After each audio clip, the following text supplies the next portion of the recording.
पाकिस्तानी कौम दुनिया की नहायत ही सुस्त नकम्मी मफलूज कौम है, ये कहना है मशहूर अमेरिकन प्रोफेसर स्टीवार्ड का, जिसका 103 बरस की उम्र में कैलिफोर्निया में इंतकाल हुआ था। प्रोफेसर स्टीवार्ड और उसकी मिसेज 50 साल तक पाकिस्तान के शहर रावलपिंडी में कॉलेज में पढ़ाते रहे।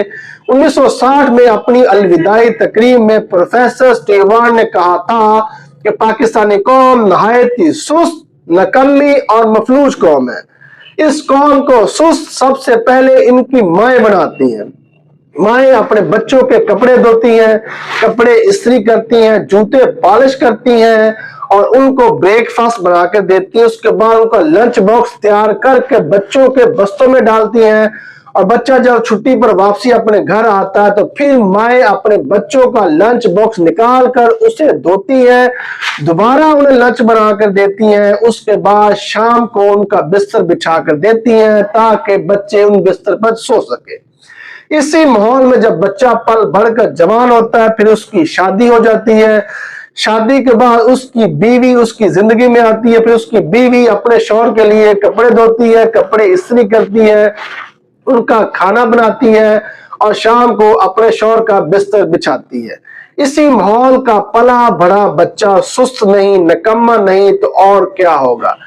यही बच्चे अपनी माँ को कहते हैं मुझे पानी पिला दो, अपने छोटे बहन भाइयों को कहते हैं मुझे पानी पिला दो।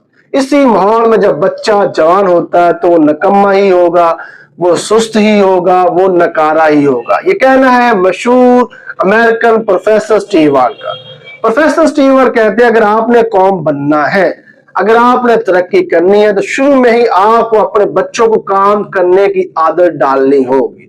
शुरू में ही आपको अपने बच्चों को यह सिखाना होगा कि आपने अपने वालिदैन की हेल्प कैसे करनी है, आपने अपने वालिदैन के काम करने में उनकी हेल्प कैसे करनी है, ये आपको शुरू में ही सिखाना होगा। अगर आप शुरू में ये सिखाएंगे, जैसे जैसे बच्चे जवान होंगे तो उनके अंदर जिम्मेदारी का एहसास बढ़ेगा और आहिस्ता आहिस्ता वो खुद मुख्तार भी हो जाएंगे। क्योंकि वो कहते हैं कि जो बच्चा खुद उठकर पानी नहीं पीता वो कल को वो मुस्तकबिल में इस मुल्क को, इस कौम को कैसे संभालेगा।